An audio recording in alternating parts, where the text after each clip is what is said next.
Me parece importante, digamos, la realización de este acto. Quizá algunos todavía hoy pueden pensar que no tiene sentido, que es politizar, ¿no? Como se dice a veces ahora. Pero bueno, la realidad es que estamos recordando a las víctimas directas de la dictadura en la institución. Y en ese sentido no hay banderas partidarias, digamos, ¿no? No debería haberlas en ese sentido. Todos y todas han sido víctimas de un genocidio. Y yo siempre lo digo, siendo hijo de una desaparecida, que no son solo los desaparecidos, los desaparecidas, ¿no? La dictadura produce desaparecidos, 30.000 desaparecidos, produce 10.000 asesinados, produce detenidos, produce 250.000 exiliados, ¿no? Y de toda esa masa, que por supuesto estaba en todo el país, eso también nos tocó a nosotros adentro del INTA, digamos, ¿no? Sin ir más lejos, el que era el director del equipo de investigación, Jorge Morelo, de donde estaba mi mamá, en INTA Castelar, acá a unas cuadras, a unos metros, bueno, terminó en el exilio, digamos, ¿no? Después de que habían desmantelado ese grupo. Y eso es algo que tuvieron que vivir muchos trabajadores de apoyo, administrativos, profesionales, investigadores, extensionistas, a lo largo de todo el INTA, digamos, ¿no? Entonces, quizá el desaparecido o la desaparecida es como la muestra más terrible de esa tragedia, digamos, que nos tocó, pero también hay que recordar de alguna manera que no fue la única, digamos, ¿no? Que hubo un montón de gente que quizás sobrevivió, pero que la pasó muy mal, digamos, ¿no? También hay que decir que incluso aquellos sobrevivientes, incluso muchos de los que fueron reincorporados en 1985, tuvieron que volver a convivir con aquellas personas que en muchos casos habían hecho las listas, ¿no? Porque las listas de la gente que se llevaron se hicieron desde adentro. No quiero extenderme mucho y contar el caso de mi mamá, que es el que más conozco, pero bueno, hubo listas, digamos, que se armaron. Lo voy a contar muy sintético, pero para poner un ejemplo, digamos, ¿no? Cuando nosotros fuimos hace muchos años, se abrieron los archivos de inteligencia de la Dirección de Inteligencia de la Policía de la Provincia de Buenos Aires, un archivo al que puede acceder nada más que un familiar, ¿no? No es que puede ir cualquiera a pedirlo. Yo puedo ir a pedir la información por mi mamá. Bueno, aparecía mi mamá haciendo vuelos en la zona norte del país, de los cuales había lanzamiento de armas, ¿no? Hermoso. Una película de cowboys divina, pero esa era la justificación para avanzar. Efectivamente, los vuelos existían, pero no para el lanzamiento de armas, sino porque era el equipo de ecología que trabajaba en INTA Castelar, junto a Jorge Morelo, y en ese momento no teníamos Google Maps y todas las herramientas, claro, los sistemas de información geográfica que tenemos hoy, por lo cual, entre otras cosas, se hacían vuelos de reconocimiento. Y así, cuando vamos a ver las historias de cada una de las víctimas, aparecen estas cosas, ¿no? Toman cosas de la realidad y después inventan una película, y esa es la película con la cual justificaron lo que hicieron. Gracias, Santi.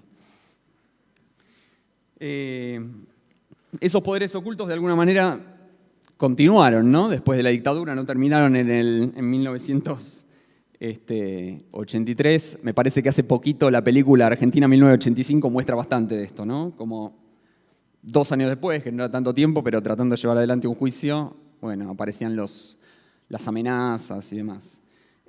Bastante más acá en el tiempo, 2004, nosotros cuando iniciamos alguna causa judicial con mi hermano, también vinieron las amenazas, digamos, ¿no? O sea, los poderes ocultos en ese sentido siguen. En algunos casos se instalan la discusión de si los desaparecidos son 30.000 o 29.999. El discurso de que lo que le ocurrió en la Argentina fue una guerra, ¿no? Cosas, digamos, bastante difíciles de sostener. Más allá de, a lo mejor, la discusión que puede estar sobre la lucha armada, que me parece que es una discusión que debería estar, pero verla en un sentido histórico, pero no fue lo que pasó, ¿no? El terrorismo de Estado, no hay una guerra en la cual 8 personas armadas en 2 autos se llevan a una mujer embarazada, recientemente, no embarazada, sino que recientemente había parido, que era el que había parido era yo, a las 2 de la mañana, digamos, ¿no?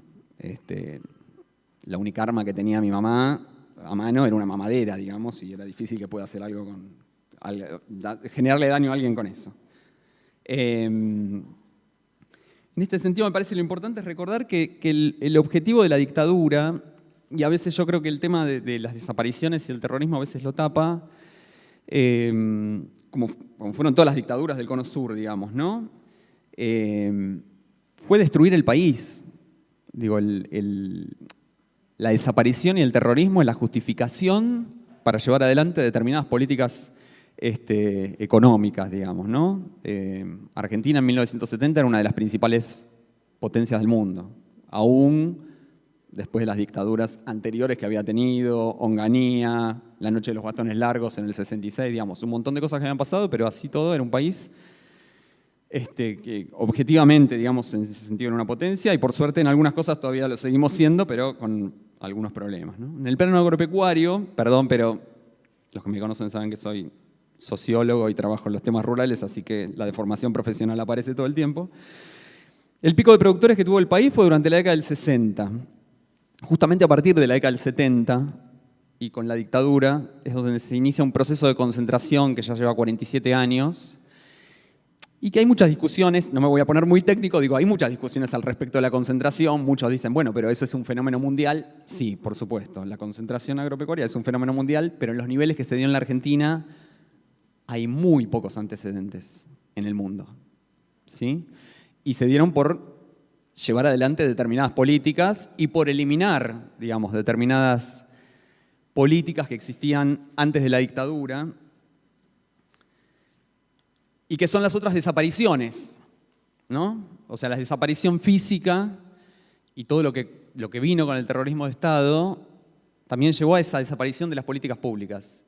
Y lo tremendo en muchos casos es que yo creo que es una deuda de la democracia, digamos, ¿no? La democracia vuelve en el 83, pero hay muchas de esas políticas de regulación que no vuelven. La dictadura desapareció herramientas fundamentales del Estado para regular e intervenir en el sector agropecuario, como el Consejo Agrario Nacional, por ejemplo, por nombrar una. Esa batería de herramientas con la que el Estado contaba, que dicho sea de paso, porque muchos dicen que es el discurso peronista, digo, y todo esto. El Consejo Agrario Nacional, por ejemplo, se crea en 1940. Perón no era ni ministro de Trabajo. Eso, como otras herramientas, la crean incluso los partidos conservadores en la década del 30 en la Argentina, porque había una discusión sobre el desarrollo del país, que es alguna de las cosas que la dictadura en cierto punto desaparece, digamos, ¿no? Una discusión en términos de planificación del desarrollo, no de crear una secretaría.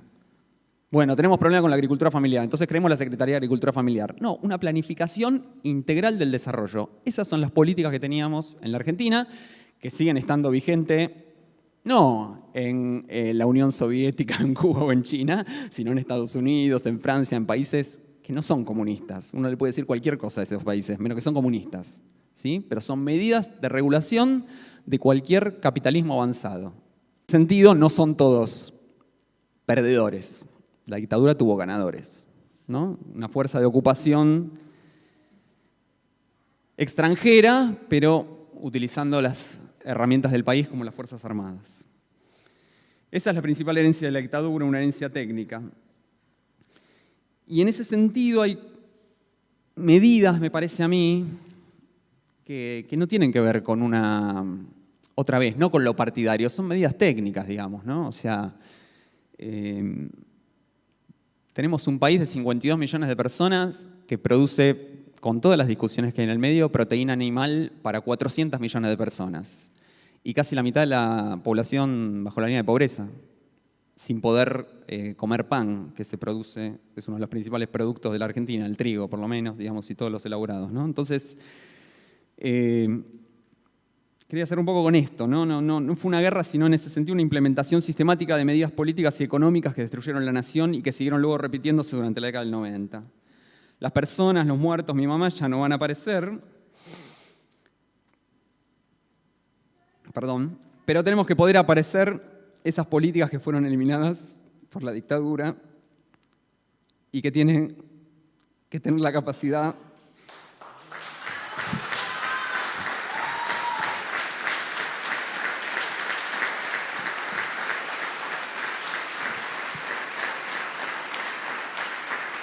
Llegué... Me faltaron 2 renglones, estuve bastante bien. Pero son las herramientas que tienen la capacidad de construir un país en el que todos sus habitantes puedan comer, como mínimo. Muchas gracias.